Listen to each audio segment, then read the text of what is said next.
All right. Hi, and welcome to Curiously, Factual. I'm Yaya, and I think games can change your perspective on how you view a million different situations in your real life. I'm Sierra, and I think video games put you in a unique situation where you have to make a decision, and that prepares you better to make decisions in your actual life. And what we're talking about today is why gaming can change your life. And how it can change your life at different uh, time periods throughout your life. Yeah, kid, teenage, adult, grandparents, because we all know gaming grandma. Hell yeah. Let's She's rad. start let's start with kid games. Kid games are a time in your life when, we were kids. What games were we playing? How did it change our lives? For sure. All right, I'll go first. So when I was a kid, I think my earliest memory would be my brother, the one who showed me video games. He started off on GameCube and ended up giving me his GameCube. That was my earliest memory, was getting given a GameCube. He's like, here you go. Second grade, like 7, 8 years old. And I really didn't know much on how to do video games. Like I didn't know how to problem solve. I just like, ooh, pretty colors, I get to move around. I thought that was cool.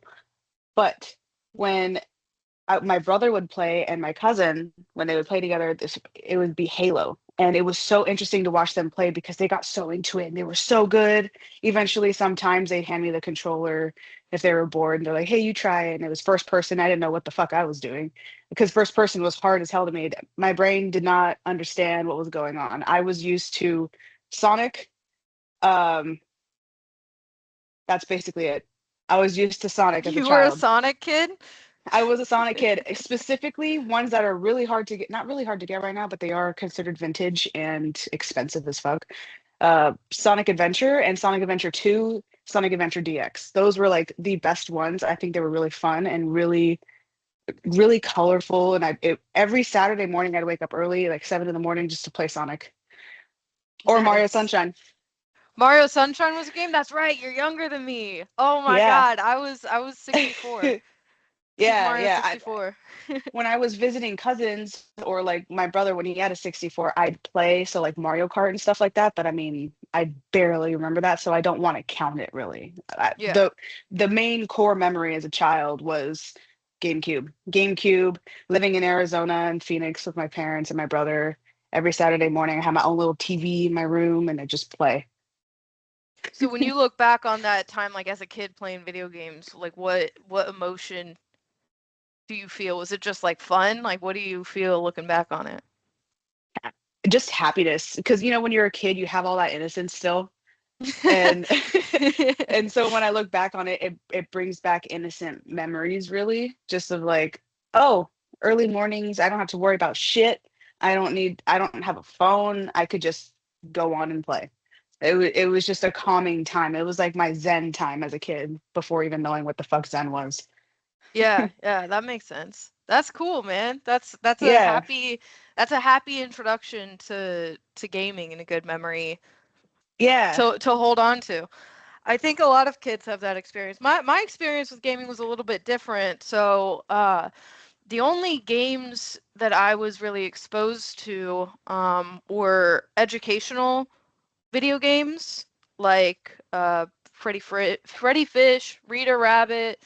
There was this typing game that I would play constantly. I loved the hell out of this game. It was so great because it was set in these robots in space, and you had to I know keep what you're your. talking about. Did you I play know what that you're shit? fucking talking about. Yes. Oh my God, I was obsessed. I was playing it constantly, and it teaches you how to full type, right? And Yeah. that skill, it to this day is one of the best skills I've ever had. Like my typing is Yeah. like next level. I'm doing very, very well. I think I'm at like 78 words per minute or something like that. Like it's crazy high because I would play that Damn. for hours and hours and hours. But beyond that, we didn't have any other video game consoles besides the Nintendo 64, and my mom really liked the Zelda series, and so I had Zelda Ocarina of Time, and what we would do before my brother and sister were born, or around that time, um, we would go and sit in the living room and my mom would be trying to play it and trying to figure it out because she had never played it, and so we were getting through a lot of the Zelda games, and I would just sit there and try to help her, which was one of the things that was so interesting when we became friends, because that my first introduction to gaming was not playing the actual games. I was sitting there helping my mom and coming up with ideas of, hey, go here, go here, go here. And so when we were playing games together and you would do the same thing, you Yeah. would pull up The Last of Us, Life is Strange, or whatever. That was my shit. I knew how to do that. I didn't know how to game. I didn't know how to hold a controller, right? But I knew how to Yeah. sit and talk through and figure out, how to think through the next steps of a video game to figure things out. I always, especially with video games as a kid, and as we get further into this conversation, as I grew up, it was very like mental. Like it was all trying to figure things out. I didn't have those Hmm. like memories like you have where I'm looking forward to Saturday and I'm just gonna go and get lost in Sonic or a game or whatever. It was always Yeah. like I need to figure out how to get further in this or how to do this next thing, and it helped me like channel all that energy to like learn, like it was a very Yeah. learning experience when it comes to me being a kid in video games. Oh, I have a question. Did you ever play cool math games? Did you ever do that? Do you know that Yeah. website?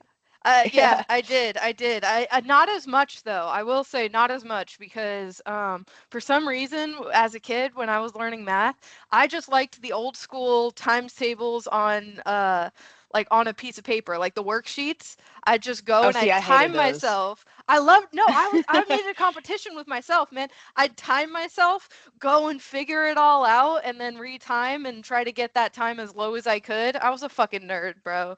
But hey, it's a good thing because now you're incredibly good at math. Quick math. You could just do it like Quick that. maths. Yeah. Quick Yeah. quick maths instead of cool maths. Yeah.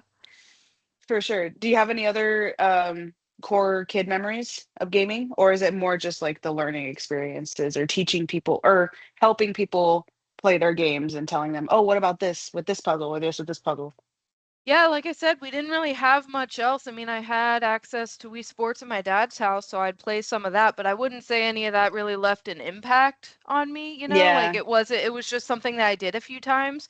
It wasn't until my teenage years that I started getting into um some other games. So we can go ahead and transition over to teenage years. When I was a teenager, that's when I started um it was a similar story, but my game, what I was obsessed with as a teenager was Guitar Hero. I was Oh playing Guitar yeah. Hero at my dad's. It was a world tour for the Wii, and I was Oh, playing that all day, I'm pulling it every up. day. Yeah, pull it up. Hang on. Um, Pull it up. World tour exactly. That's the for the one. Wii. Yes. That's the one. And I had the drum set too. So I had the guitar and I had the drums, and I would just play that campaign over and over and over again. And I learned a lot of music that way. And so what happened for me is that I taught myself, as you know, how to play guitar, hence the Yep. two guitars in the background. But I taught myself how to play guitar from when I was like 8 or 9, something like that. Um, and I was playing throughout my whole teenage years, but I actually gave it up and stopped playing for a while because I focused on other things. It's Yeah. hard. But getting into playing Guitar Hero when that first came out, more, like World Tour first came out, not Guitar Hero in Yeah. general, but when Yeah. World Tour came out and I got it, I was playing that for hours and hours and hours, and I started liking the songs, and so it Hmm. inspired me to actually pick up my guitar and learn some of those songs and get good at it that way. And so that was a lot of what I played as a teenager. And then I got into like at my mom's house, I actually picked up the controller and was playing a lot of Super Mario 64. Pokemon Stadium was my shit. I loved Oh that. yeah. But it was all Nintendo 64 and Wii until I was an adult. I never had a PlayStation, an Xbox, GameCube, nothing. Oh, okay. Well, then I guess I could say because we do have a bit of a tiny age gap, but we still have a bit of an age gap. Your teenage years with with Guitar Hero was still me as a kid.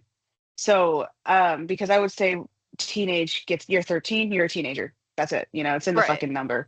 So, so I would say the second grade memory I had as a kid with the GameCube falls into eventually moving to California, stopping the gaming for a while, getting a Wii at sixth grade, and then Wii Sports. I played some arcade games that had like the fake plastic gun that you can shoot with, Yeah. but with the Wii. So it's just a waste of plastic and fucking it's just garbage at that point because you could just use the fucking controller. Right. But I will never forget, this was literally around sixth and seventh grade. My brother showed me Oblivion. And this I would say was more merging into my teenage years. So it's like the bridge.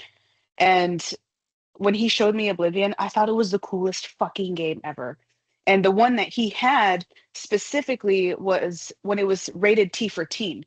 Now, OG Elder Scroll fans know all Oblivion is TVMA. Everything, every copy they sold was TVMA. They sold maybe 1,000, 5,000 copies that rated T for teen when it first came out on 360. And it was originally a 360 game. It was not on PS3. And they you were able to hack and mod the game as much as you wanted. You could do all these little fucking cheat codes inside of it. You could make bears fly in the air with a spell. Like it was just cool. I think a lot of my core memories of gaming can come from my brother because he was the gamer. No one else I knew in my life besides my cousins would play games. And when he showed me Oblivion, he was home. He was home. He was relaxing with us. The music in Oblivion was amazing. And then one day he just decided to gift me a PS3, his PS3. And I was like, oh, this is so cool. And it was the original meaty Spider-Man riding PS3. Like it said PlayStation Yeah. 3 on it. And I only had access to Oblivion. I didn't want anything else. I didn't want to play anything else. It was just Oblivion. I don't remember playing anything else besides that. Um, and then that falls into more of the teenage years. I got rid of my Wii because I felt I was outgrowing it. It was a huge fucking mistake.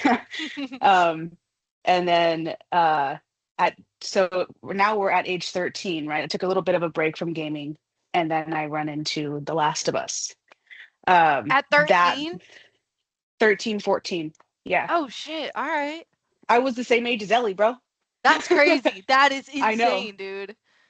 I mean, that's why it means so much to me because I fucking grew with her. Obviously, when the second game came out in 2020, I was over 20 years old and she was 19.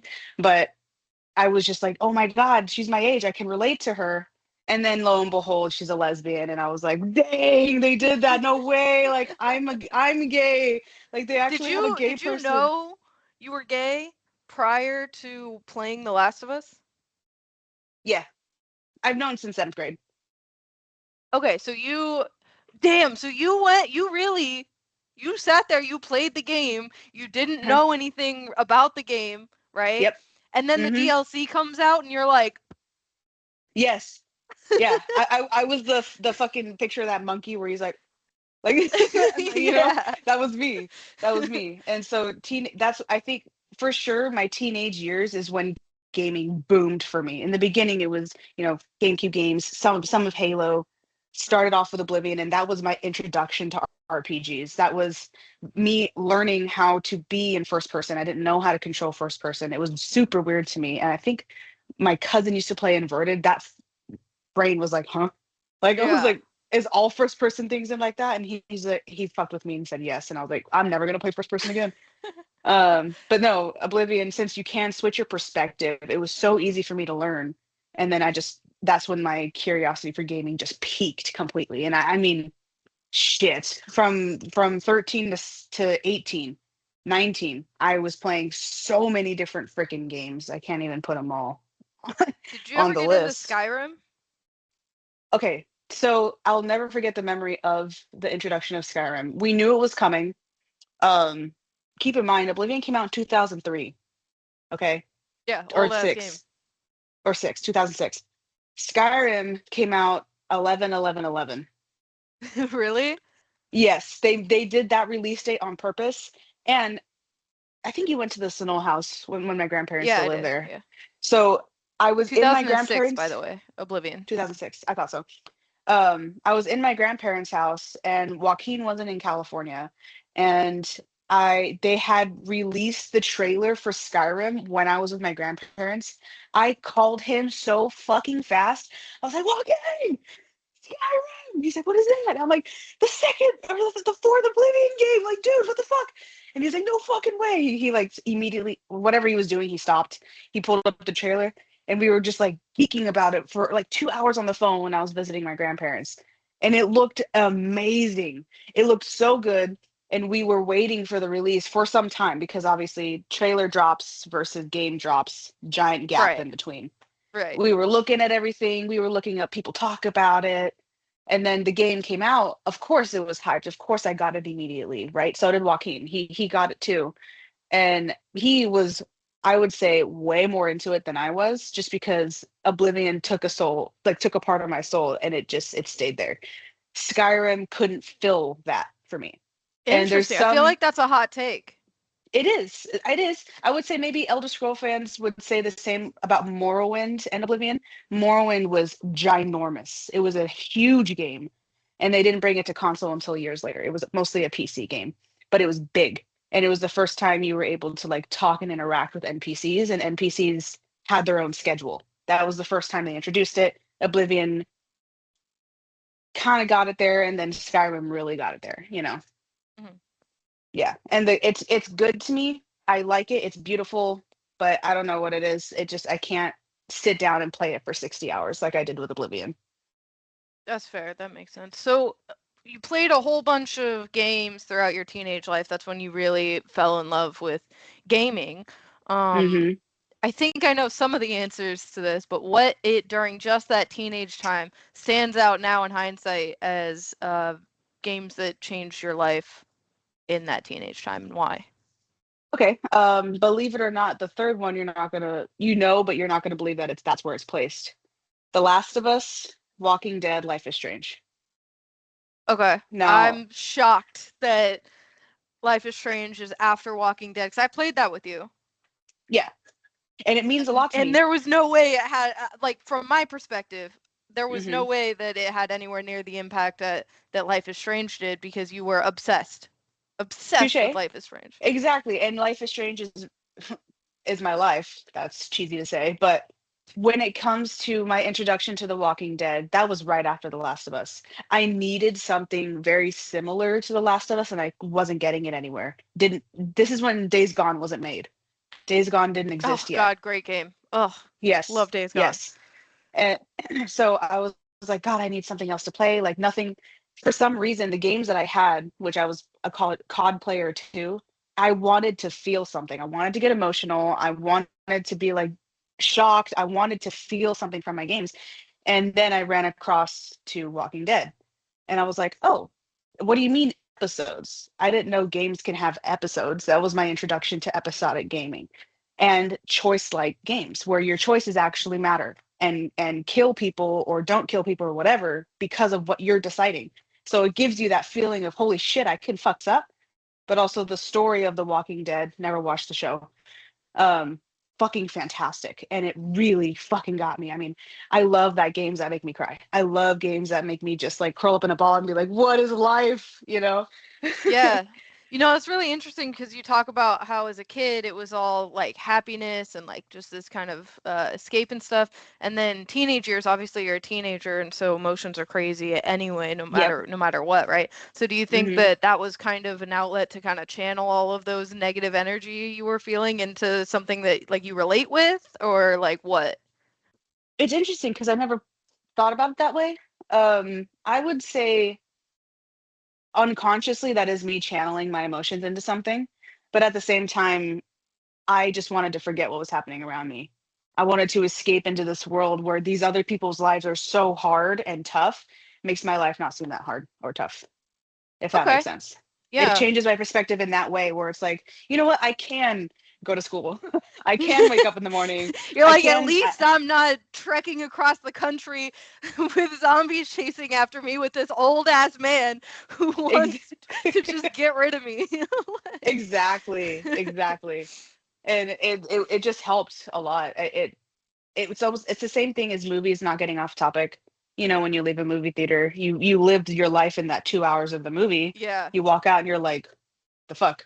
It's the same situation as games, but it's longer, it's deeper because you're controlling the character. Right. Right. Yeah. But it was still a way of escape for you. Yes. Yeah. Yes, 100%. That makes sense. That makes sense. Yeah, I really wish that I had more to add to the teenage years. I have a lot to add to the adult ones, but my teenage experience with video games was almost non-existent. Hmm. I was doing all kinds of other stuff. 'Cause as you know, I didn't even get into gaming for real until COVID, right? Hmm. And I was, let's see, that was 6 years. I was 22. Yeah, man. I was 22 at the time. Like, that's, I missed out on a lot of that teenage stuff. Before I even got really into gaming, most of my experience was with you, watching you play The Last of Us or whatever. I was before COVID because I was around for the That's when I was when The 18. Last of Us That was Part 2 came out. Yeah, yeah. Which that would came out in 2020. So it had to be like 2019 or 2018 that I really started getting into it. But it was a slow transition for a long time. I didn't even have the PS4, right? I would just go and hang out with you. You and I would Yep. play Call of Duty, Yep. World War II, always. Yep. and I remember, I mean, we've talked about this a few times, but the day that really kind of changed things for me was when I was in college. I had two jobs at the time, and then we took one day where we just played World War II for literally 12 hours. And I felt like for the first time in my life, this is what the teenage experience was supposed to be like. I was already an adult at that point, but Hmm. still I was like, "Oh, this is what they talk about when they talk about teenagers," right? And I never had Yes. that. And so gaming with you, even before I was really into gaming, I got to get a glimpse of exactly what you're talking about when you're talking about the happiness as a kid where nothing else mattered. You're just Yep. sitting there gaming and having a good time, you know? And that was the first time I really experienced that.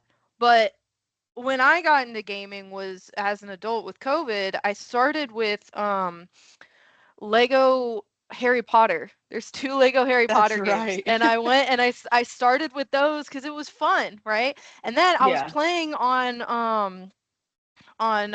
Alex's PS4, okay? Hmm. And and we were kind of playing it together, and then I noticed that there was like a little ding ding ding or something, whatever the sound of the trophy popping up, Oh, right? yep. So the Yeah. first trophy I ever got was playing that game. It pops up and I was like, "What is that?" And she was like, "That's a trophy. They don't mean anything. They just, you just do stuff and you get trophies." And I'm like, that's cool. I like that. It hit like a little dopamine in my brain, right? And I was like, what are the other trophies? And then I went and looked at the trophy list and I was like, I need all of them. I need all the trophies. I didn't even know, besides, I didn't know that it was a platinum, right? I just knew that Yeah. there was a trophy for getting all the other trophies. So I was like, that's me. I'm going to do it. And so I spent the rest of the time for like a couple weeks because it was COVID, so everything was down. So I was playing a lot, right? But I just played nothing but that game. And I was so inspired by that I Hmm. became a trophy chaser for years. That was Yeah. all I had with video gaming. I didn't get an emotional connection to gaming as a whole for a long time. Like in the last couple Hmm. years was when I started to break away into having it be actually like a fun experience. Instead, Hmm. it was like I'm going to be the best at um trophy chasing. That's all I wanted to do. I was tracking all of the trophies I was doing. I was looking at the list. I was on PSN profiles every single day, seeing my ranks. I was on Reddit following r/trophies, and I was posting all of my trophies in there, talking to people about games and all that kind of stuff. And that was my life. That's what I did. I got Yeah. 50 platinums. Returnal was my 50th. Now I'm up to like 75, 76 or something. But that was all gaming was to me. Was I would play fun games. I'd play like the Spyro games. I'd play all kinds of stuff that gave me this new look on how widespread and different games can be, right? You can go from Yeah. playing Spyro to playing Red Dead Redemption 2, like Yeah. there's just to playing oh, what's that one game where you're like a robot and you look like a person? Oh, Uh, you know what I'm talking about? Oh, Detroit Becoming Human. Detroit Become Human. Yeah, like you just Yes. played Detroit Took me a Become second. Human, and although that game is fantastic, I ruined that game by playing it 20 times to get all the trophies. That made it not fun. But that like the widespread variety of games and Hmm. being able to learn and get good at it to the point where I was obsessed with getting the trophies and I was obsessed with learning how to, you know, become better at it, like playing Crash Bandicoot, getting good at that, playing Call of Duty, getting good at that. Like that was my whole focus with gaming, was that I wanted to feel competent and good at something. Like this was a new skill that I wanted to be like the best at, or to get all these rare trophies and stuff. And that, I mean, it got me through COVID, got me through college. It got me through, like, that's when I started seeing it as an escape, because it was an escape that was productive, right? It Yeah. didn't matter what I was playing. It wasn't as much about the substance of the game. What mattered was just the trophies and getting good at this and doing this, and that was a Yeah. huge thing. I'll go ahead and stop it there because I feel like I have one more thing I want to talk through with gaming as an adult, and that's the past couple years. But I was talking for a bit. That was the first big part of my adult, so I'll let you take over. For sure. For sure. So I guess I would count adult after 18, you know. Um, I guess gaming took a pause for a while. I didn't buy new games for a while because I kept going back to the wanting to feel the nostalgia of games I played when I was younger. Teenage, sometimes kid. I didn't really touch my kid games till got into my 20s, but I so badly wanted to introduce the games that made me feel all these things to other people. And merging the bridge from teenage to adult, I showed gaming to my mom. And I was 16, 17 years old. And first game for her, The Last of Us, or no, The Walking Dead. And she was, oh, the reason why she thought it was interesting was because she's like, "What are you watching?" I'm like, "What do you mean? I'm playing a video game." And she goes, "Where's your controller?" I'm like, "Under the blanket." Like I'm cold, you know? Because I used to strictly play video games in the living room, and it was a big ass TV. I just wanted to play and be out. And Midway she's was like, always cold. I can confirm. Midway was always yeah, fucking cold. it was really fucking cold all the time.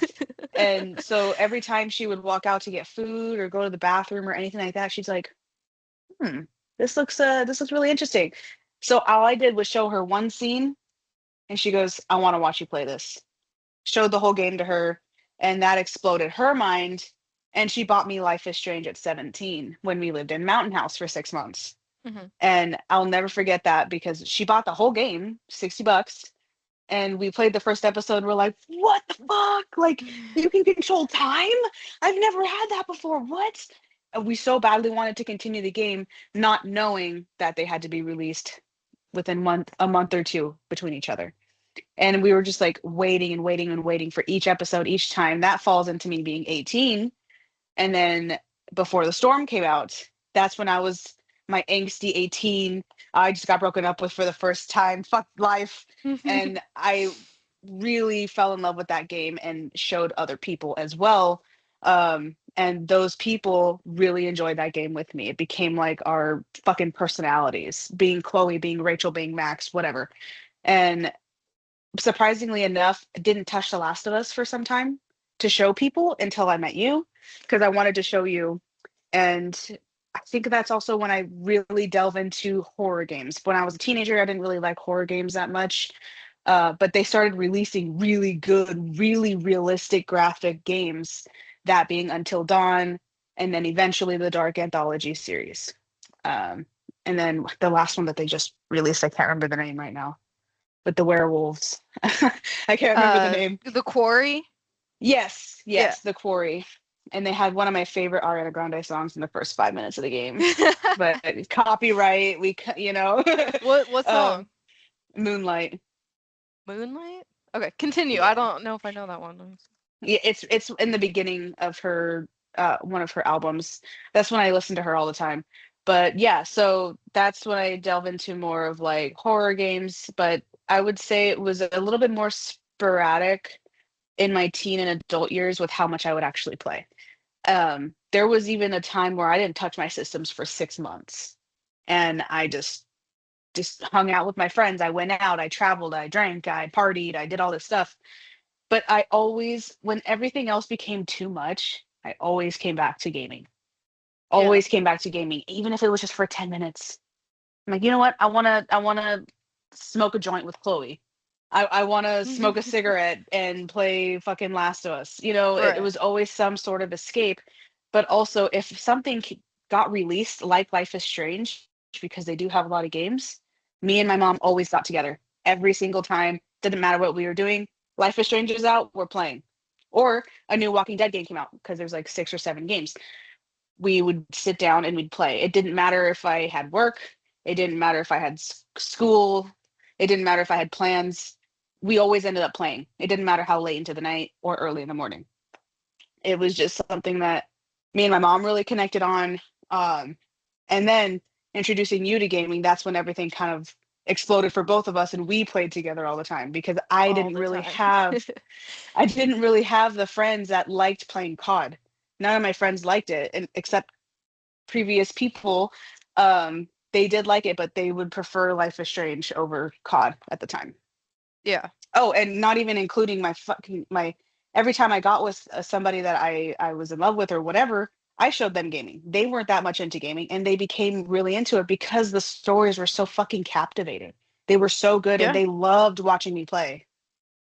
Yeah, and those are the perfect games to do it. Um, Yes, 100%. yeah.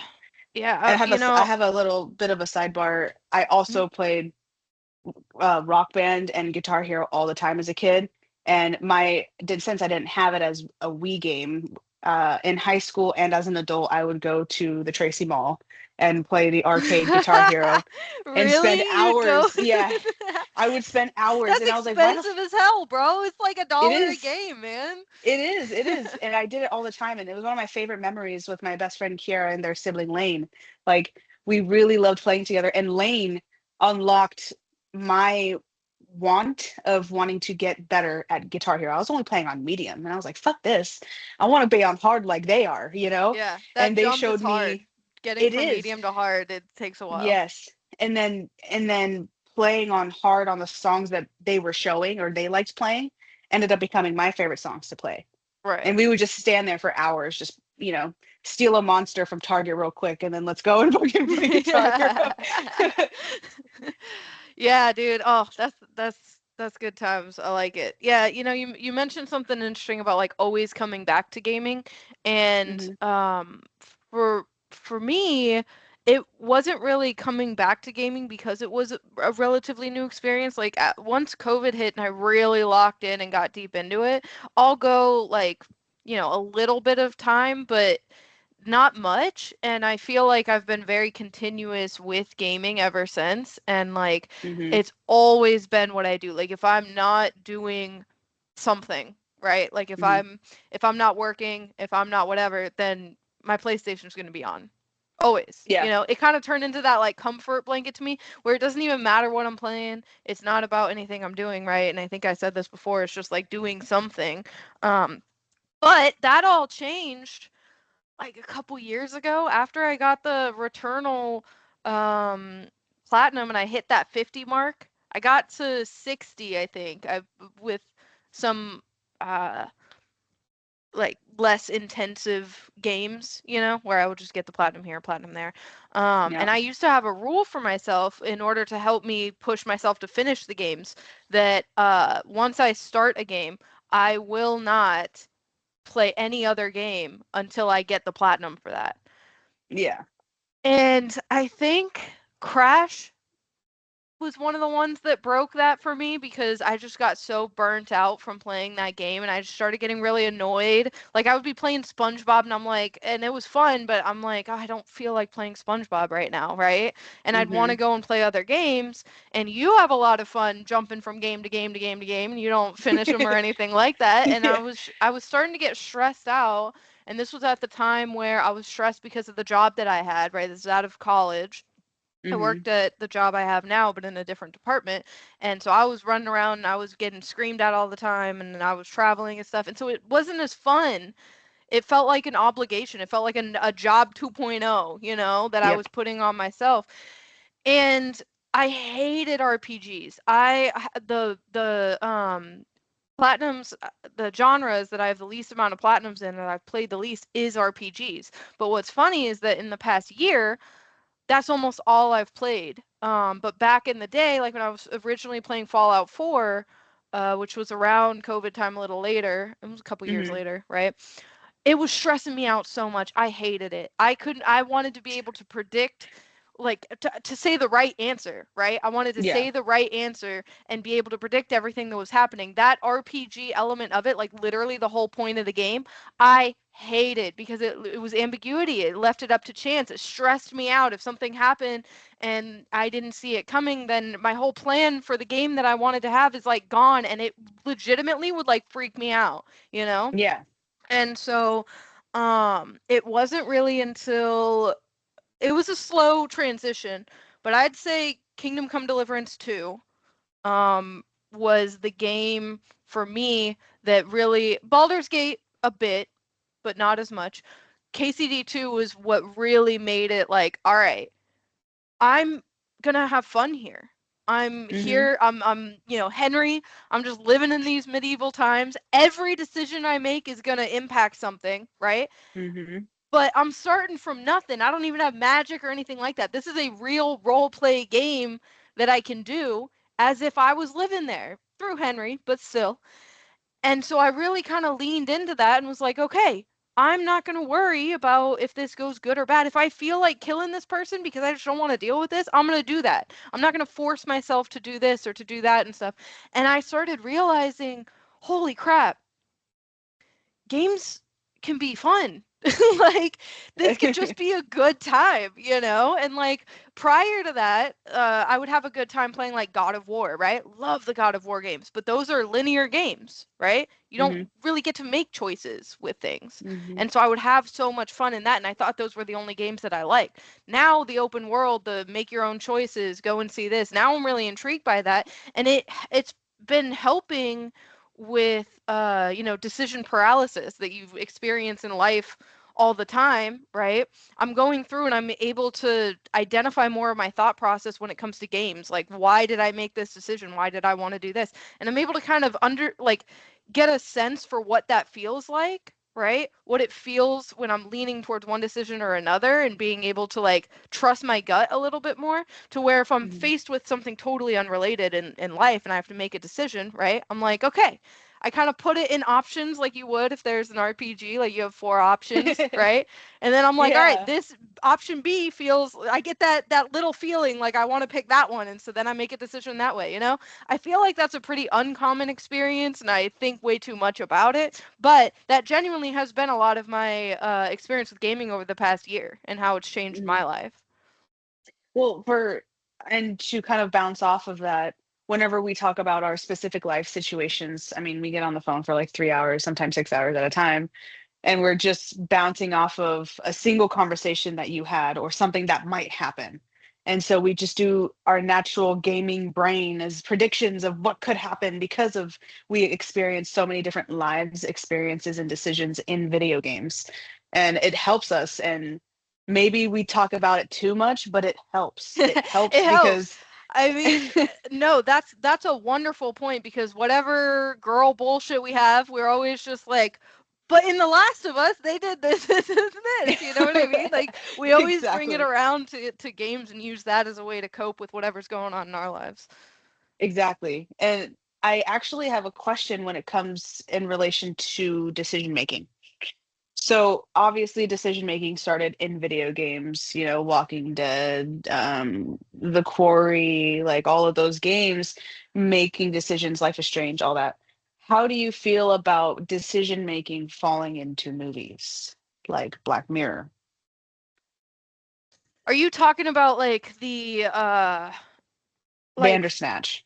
Bandersnatch? Okay, you're talking about Bandersnatch. So I don't think it works as well in the medium. I think you just made a video game. You know, do you remember the game Erica? I do, but I Deep didn't cut, really. It but is. yeah. So that game is essentially Bandersnatch, but they released it as a video game where like everything is live action. They didn't animate it. And then you Yeah. go and you just make choices. I personally find those to be exceedingly boring. And Um, cheesy. and cheesy, and they don't work well. I think that um It really just depends on what you're going for. I think video games is the perfect medium for it. I think Mhm. that movies are different. I don't think I should be Mhm. in charge of the movie, right? I think that a Mhm. movie is supposed to tell me something. A video game, you are supposed to live that life, you know? And I whether it's a see. life with a, you know, an outcome that's already known, like The Last of Us, right? It's Mhm. taking you on the journey, which is similar to a movie, right? That's why The Last of Mhm. Us makes sense that it could be turned into a wonderful series, theoretically. But There is no season 2 in Bossing Say. no, but some games are like, but if you make The Last of Us in, movie form and you put, or if you make Until Dawn a movie, it didn't work as well because you can't make the choices. If you added the choices in, then you just made literally Until Dawn again. So there, it's like in contradiction with each other. I think it's good that Mhm. there's a separation between movies and video games, and Yeah. the main difference is that you are in it with one, or you're supposed to be told a story and get something out of it in a different way. Like you're Okay. not gonna RPG a movie. You're gonna That's RPG a true. game. That's true. And then I guess that you already answered my next question, which would be what would be the disconnect because or when movies do the decision making, option. But you already answered that question for sure.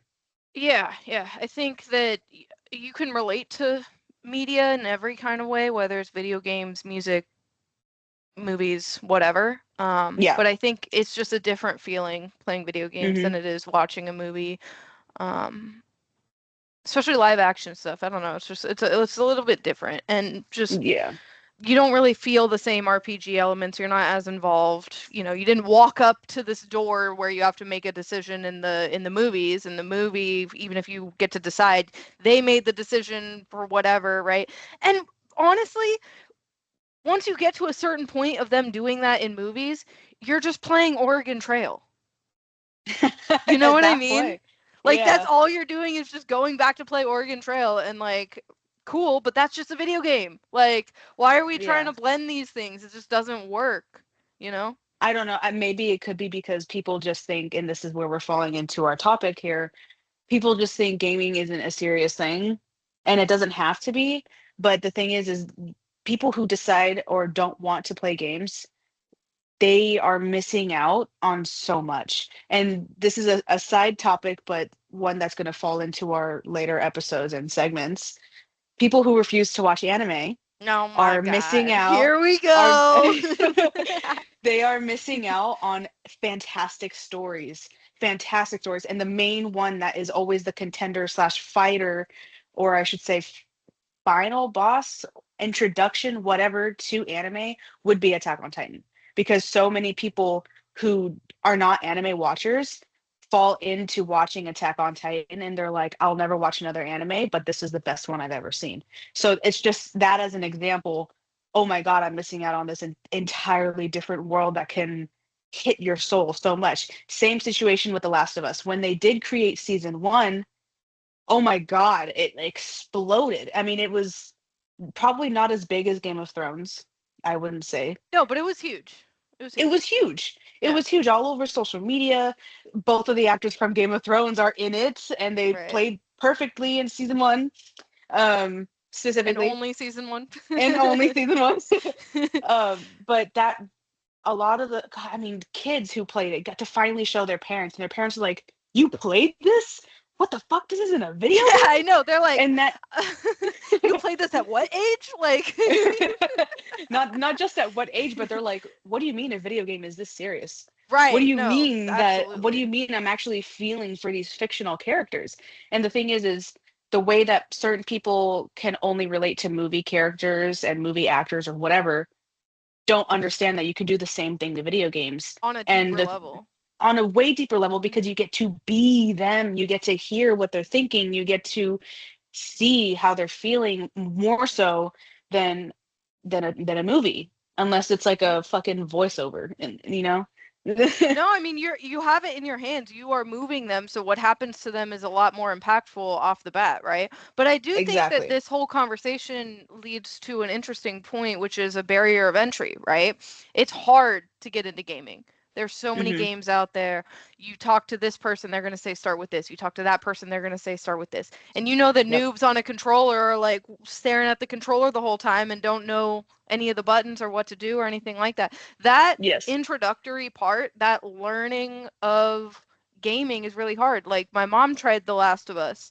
She loved the show, right? I didn't know that. I didn't know She she tried it. loved the show. She tried The Yeah. Last of Us, and she had a really, really hard time with the combat. Like, you know that first kind of area where you're in the building that's The sideways, and you quarantine really zone. you hit all those zombies in the building, Yeah. right? Yeah. The first time you actually have a real combat encounter, she hit Hmm. that, and she was stuck on it for like 4 days, and she just gave up, right? Oh, And she even put it on okay. the easiest difficulty. She had a really hard time with it because she doesn't play games like that, right? And that barrier of entry is so hard in gaming to like convince somebody, even with a good story, to do it. You know, I feel like that is what kind of holds video games back in a lot of ways, is that it does require, you know, a certain level of skill, a certain level of time. And now we, Yep. you know, we can pick up a game and learn it in like 10 minutes, right?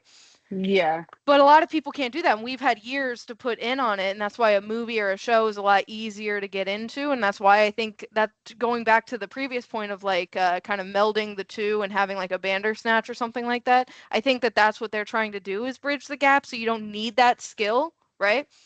But I think Yeah. that skill is so important in order for what makes games good, what makes games life-changing, you know, versus, you know, movies could be life-changing too, but in a different way, you know. I agree. I agree. And um, I would say an example of a movie that can be life changing was like Mother. I think that was a very life changing perspective on a topic that I'm not bringing up due to controversy. And I think that it's important to show people other versions and views of specific situations. You can't bring that out in a game. You can't. You But could. I think what you Mother could. produced, I don't think it can. I think you could. But that's a whole other Really? topic, but that would be a Okay. fun topic. We have to That's a fun rewatch topic. Mother again. Yeah. And Yeah. then I definitely I think bought that it. you could make a game from that. Did you really? Oh yeah, it's my favorite movie. That and I bought also Invisible Man with Elizabeth, what's her name from Oh shit, Handmaid's really? Tale. Yeah. Yeah, they're my top two favorite movies. That's crazy. Remind me after this podcast, I got to talk to you about something with Mother. Okay. We'll make plans. We'll make plans. We'll figure it out. Maybe we'll have Yeah, a podcast about Mother and how we'll turn it into a video game or just our experience with Mother. that'll be hard because of the topic that it does relay. No, I know. We'll feel it out. Yeah. We'll see. We'll Yeah. see. But But going back onto video games, I think another thing too when it comes to the disconnect of people not being able to have that controller in their hands and understand, it to me, it's funny, and I don't mean it in a bad way or like a look down on you way, but it's someone who needs to like look at the controller and then the screen, they're like, okay, what button is triangle, what button is square, x b, and it's funny to me, and I think it's adorable, right, when people do that. My mom is one of those people. She would rather watch. She really wants to play, like she really really wants to play, but her hand-eye coordination is not the best. right. And it It takes 6 months maybe to get good at it. Yeah. Yeah, it can, but you cannot. It's like trying to break a habit or start a new one type thing. You really need to be consistent with it, and you just have to find that one Yep. game that can insert. And that brings me right back to teen and kid and teen. My transition to gaming, Oblivion was that game for me because I was like, dude, I want to be good at this. I want to know the story. I want to experience this world. I forced myself, even though it was so frustrating.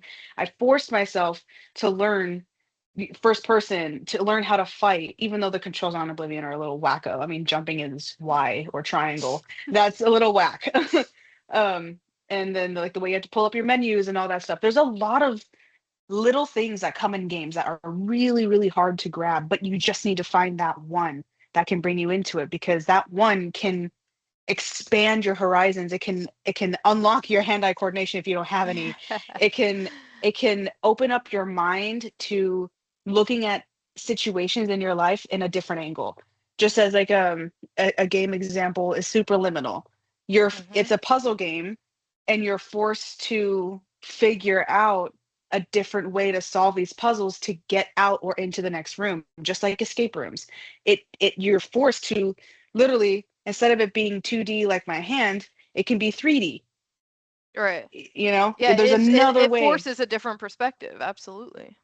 Exactly. And I think that's important for kids, teens, adults, and old people, grandparents, all of them. I think they need to experience that stuff because it really helps, even though it can be something as simple as superliminal, right? Well, it's not simple, but it helps you view things 3D instead of 2D. You can look at 3D or 4D. Right. I mean, it's the same reason why people do crosswords and Sudoku and stuff like that, I right? see Some that stuff I games. can't do. I cannot touch Sudoku. Right, and I don't understand it. I love that stuff. I love puzzles of all kind, right? But with Hmm. video games, it's just a different way, and it is really important to have those kinds of skills. I wish that I could say that the game that brought me into it was something as cool as Oblivion, but it was Harry Potter. I needed a Lego game. I needed something easy to But get into that's an it, right? example. That is an example right there. You needed something that was to your liking. And I think, did you ever play with Legos as a kid at I all? was I was a Rector set, but I liked so I didn't play with Legos. I played with and I built a Rector set, but I had just watched Harry Potter for the first time around COVID time, right? And then I was able to like Mhm. play through it. You That's a know whole other that. topic. You know that. I What are you forgot. talking I about? forgot. I hella Yeah, so forgot about that. I had just what prior to that I'd only seen the first two. I saw the first two. So I saw the rest of them around that time, and then I was like, "Oh, and I can play this? Like I can just play this? You know what I mean? I can play them Yeah. and I can Yeah. collect a bunch of little things. Like that sounds really Yeah. cool. You know, I can run around Hmm. Hogwarts. This is before Yes. Hogwarts Legacy came out. So I was like, "Oh, Yeah. this Before is it was even a awesome." thing. Before, I mean, Exactly. before it was publicly known because they were making the game for a long time. Right, and so I played that, both of them. I played Call of Duty because I was actually kind of good at it, so I played a whole lot of Modern Warfare. You remember that time where it was I all do. just Modern Warfare?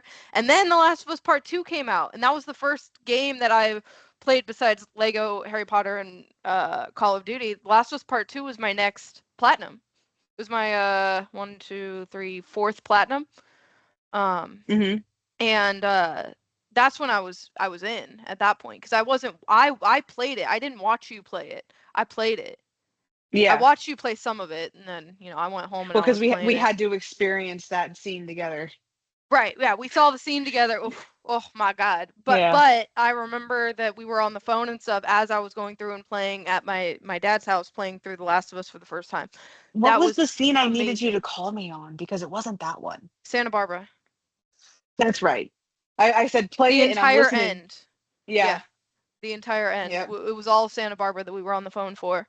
Oh, okay. Um, and from there, I just ran with it. Like you can see, I pulled up PSN profiles to see because I got the platinums for both the Harry Potters in 2 weeks. Like the first one was 2 weeks, second one was 2 weeks, and that was in Hmm. May. And then in October was when I got the platinum for Call of Duty Modern Warfare. Yeah. And then The Last of Us Part 2 in October of 2020.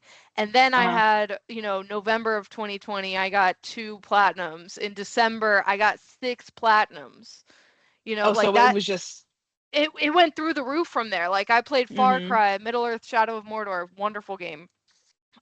Detroit Become Human. I did that in a week and 6 days, man. I played through that game like 20 times in a week and 6 days. Horizon Zero It. Dawn, that's when I played that too. God of War, the 2018 version.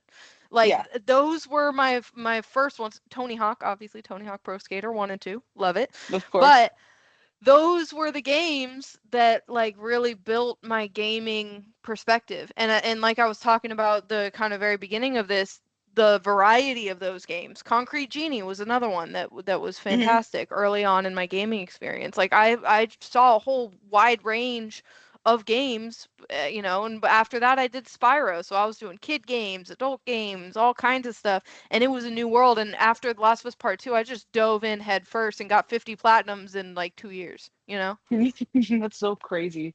Yeah. The see hearing the timeline for it, it's freaking wild. Yeah, man, actually putting the dates and names to all of it, like, oh, I'll never forget going through BioShock and all of that stuff and finishing off my 50th with Returnal was just the best. Yeah, and for me, when it comes to the some parts of disconnect that I have, because we're talking up games right now. I can mention my faults on specific things. One is not finishing them. I still need to finish Ragnarok. I know, You I know? can't stand you. I can't stand you. I mean, I got to the point where I was like, I knew I couldn't fucking trust him. And you're like, I had to hold that secret for 4 years, man. For 4 fucking years. That was so funny. I was dying, and Sierra had just come out of the bathroom and was like, "What is the matter?" And I was like, "Yeah," just like trying to tell her, Yeah. and she was just like, "You're so funny." And then she Oh saw god, I me need like, to play that through that game again. It'd be so fun to play again. I yeah, haven't that's. played it I through was the thinking once. about.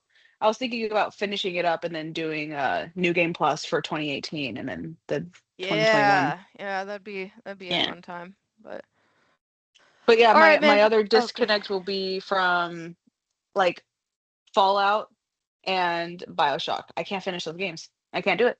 I don't know what BioShock it is so is. good. You have to finish. You don't have to finish are you saying BioShock 1? All of them.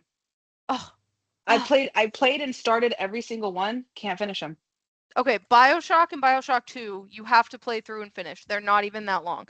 BioShock Infinite, I never finished it either. Um, Hmm. Nowhere near as good.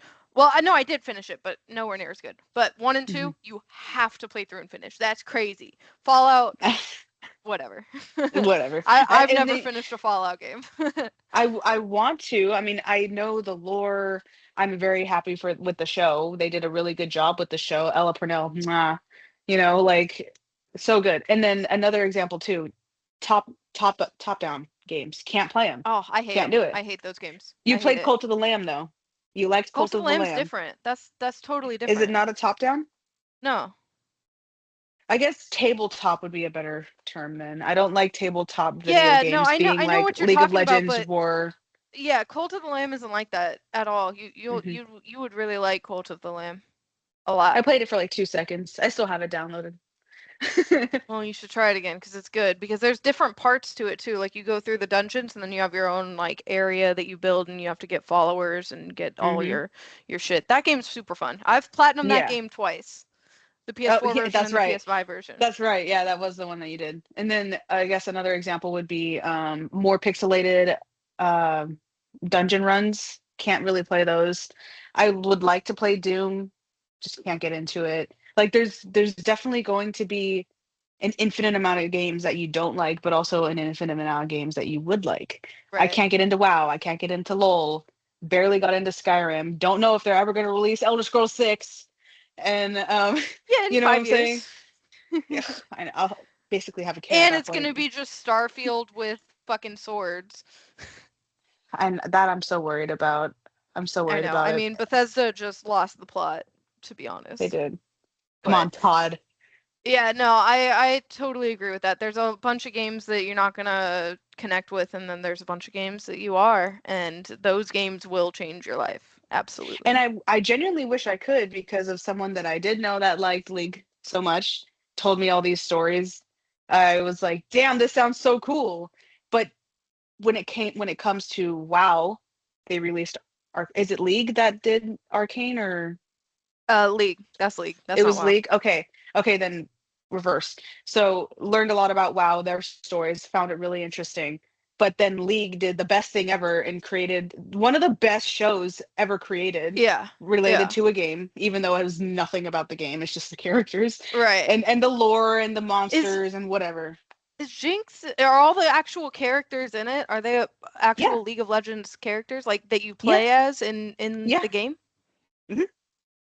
God, Just don't look them up. I would be Don't look so them up. pissed. No, I won't look anything up, but if I ever play League of Legends, there's no way in hell I'm playing Jinx. Hell no. I would every time I see her if I'm playing against her, I would kill that bitch. Ooh. Wait, I do have to say where you are right now on Arcane. Okay, all right, fair enough, fair enough. I only finished episode 4 of season 1. So, Okay, there you yeah, go. that's all I've seen. That's all I've seen. Yeah. Um But they did have all these characters before the show was even created.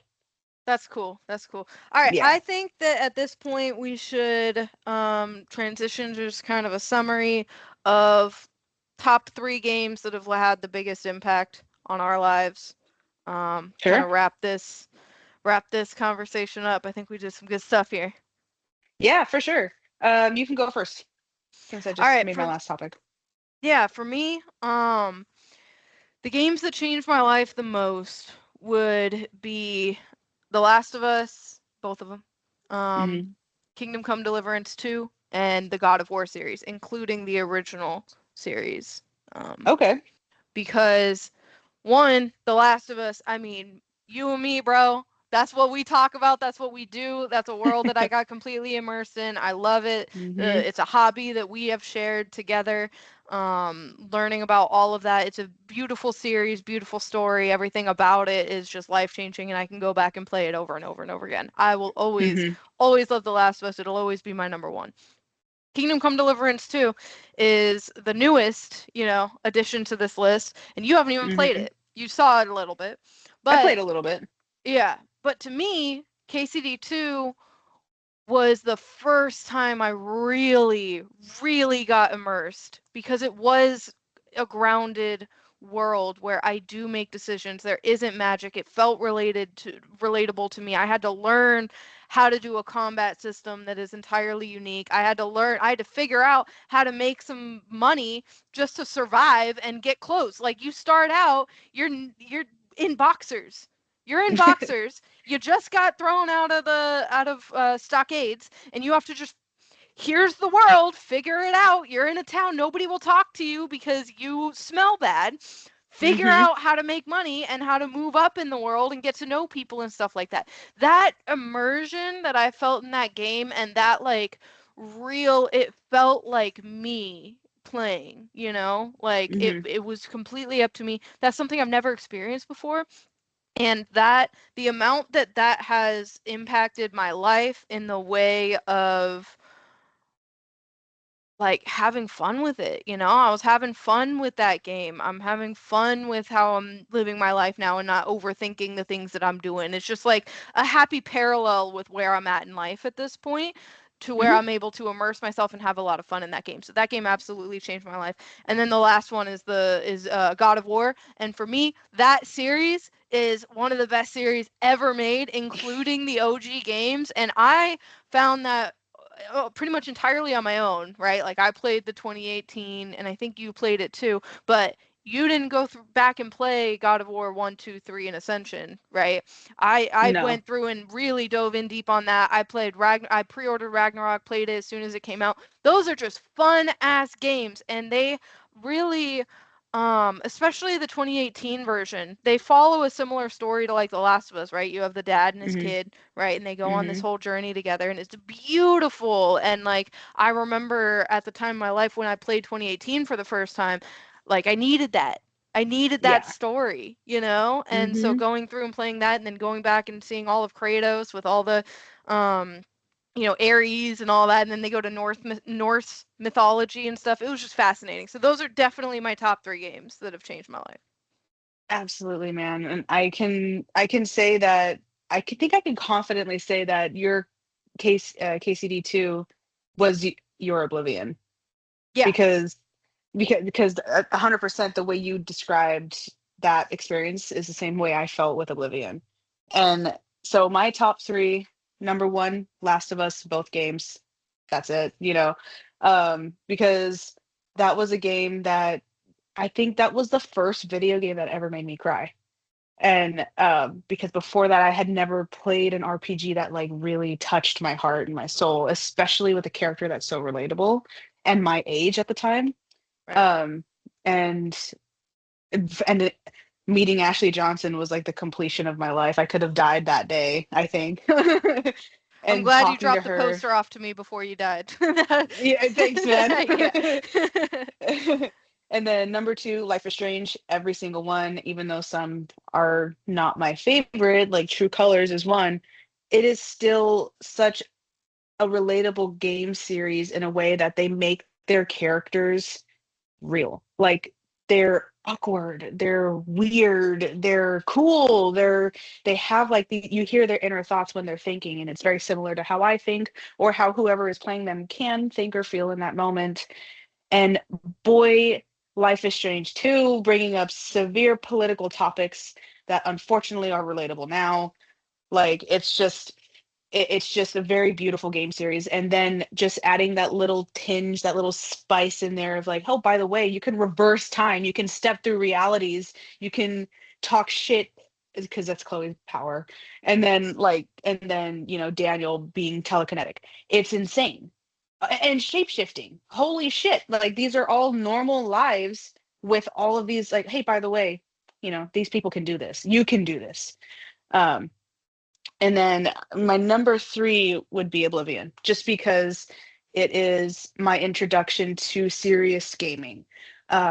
Because before it was, all the Guitar Heroes, it was all the Mario games like Mario 64, but on the GameCube. When it was made into Yeah. the GameCube game, Right. Right. like all Sunshine. the Mario games, Too. Sonic Yeah. games, all of that. And I just, it was just like the way you described KCD2, right? You get out of a jail cell, you don't know who you are. You make your character in your jail cell. All of a sudden, you're someone that the king has dreamt about, and then you have to follow them out. King dies in front of you, like the first 10 seconds of the game. And he's like, take this amulet to my son, find him. And you're naked and you're out in the world. And Right. it gives you the world at your fingertips immediately. Yes, they give you a checkpoint on the story. You don't got to start it right away. I would suggest don't wait till level 20 because that's insane. I did that. It was a big mistake. But you can make your own spells, you can enchant your own weapons, you can name your armor and weapons after you enchant them. You can fucking make your own potions. Like there's alchemy, there's all that stuff. I know that's the difference in that, and that's the separation Right. with our thing. But I love that. I love that you have all that. And the NPCs conversations. It's known for being stupid but so good. It's famous for that. Right. And then I want to end my final comment on that is when someone says gaming isn't that serious, or it's not that sad, or it's not that serious, bro, and then cut to a TikTok of showing every sad scene from every really good AAA game. The Spider-Man games, the Miles Morales games, the God of War, fucking all of these really huge AAA games just make you sob because I mean, you're even living with Fallout. these people. Even Fallout has Fallout, some. unfortunately, I didn't get that far enough to Fallout 3? connect. Yeah, I didn't get that far to connect. I mean, the first part of Fallout 4 is really sad because you're living the Yeah, but, bind. it's, Yeah, it's whatever, it's whatever. right. But But all right, continue, continue. there's just so many games out there that can really make you feel and experience something that you won't be able to feel or experience in real life, or you have when losing somebody. It can bring it back, but you can also find a way to heal through with that character you're playing as. Absolutely. No, I completely agree with you. And I think that anyone who does say it's not that deep, doesn't know video games. You know what I mean? They Exactly. they just don't know Exactly. enough. That's a purely ignorant statement. Hmm. You can't know video games and still have that opinion. You just can't. I think. Exactly. Name me one Exactly. gamer who says it's not that deep, bro, when it comes to video games as a whole having an impact on their life. You can't. Because the only Dude, reason we're even the sitting around freaking playing games is because it does have an impact on our life. Why would we spend, hundreds of hours playing various games if it didn't impact us? exactly. And then even games that technically aren't that deep, like Call of Duty, it's a base level game for some people where it's just not that serious, but it is. Those campaigns are sad. Like you get betrayed and by Well, in people you fought with, and Call of Duty, or even let's say Fortnite, okay? Talking about games like that, what is life changing about those games is that it's a medium for most social interaction that these people have. Mhm. You become friends with people. You go and you have your, like, I remember the first time I was playing PUBG. I met this kid. Um, he went by White Boy. He went by White Boy. I didn't know his name for like a year, okay? But every time I got home from school, I was uh I was going to Las Positas at the time, so I was in community college. Every time I'd get home from school, I'd get on and he would be on and we'd play for like an hour and we would just like I would look forward to that all the time. Like that's still changing your life. It gives you something to It look forward is. to, it gives you a community, it gives you an even playing ground, and it gives you something to do. You're not forced to sit and try to make friends with somebody or talk to them. You're focusing on playing Call of Duty or PUBG or whatever, and then it's easy to talk to people at that point, you It know? is. It really is. Human interaction, communication, and community. It's really big on those type of games. All multiplayers, Warzone. I'll never forget when we got the gatherers in Call of Duty for a little bit. That was really fucking That was fun. fun. That That was was really awesome. good. Yeah, that was a fun time for Yeah. sure. But Man, yeah, well, man. I hope we definitely got our point across. I know we can keep talking about it, but we will have to cut it pretty soon. Yep, we'll have to cut it here. But um, we took 6 years off from the podcast.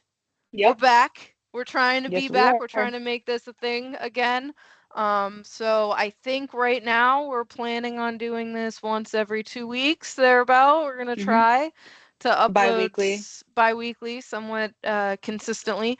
We haven't figured out what we're gonna be doing on the next episode. So we're Hmm. gonna we're gonna talk through that, and hopefully ongoing from there, we'll have it a little more planned out so that we have, next time on Dragon Ball Z. But Yeah. but this was a good first podcast back. I'm happy to be back with you, bro. Hell yeah, man. Happy to be here.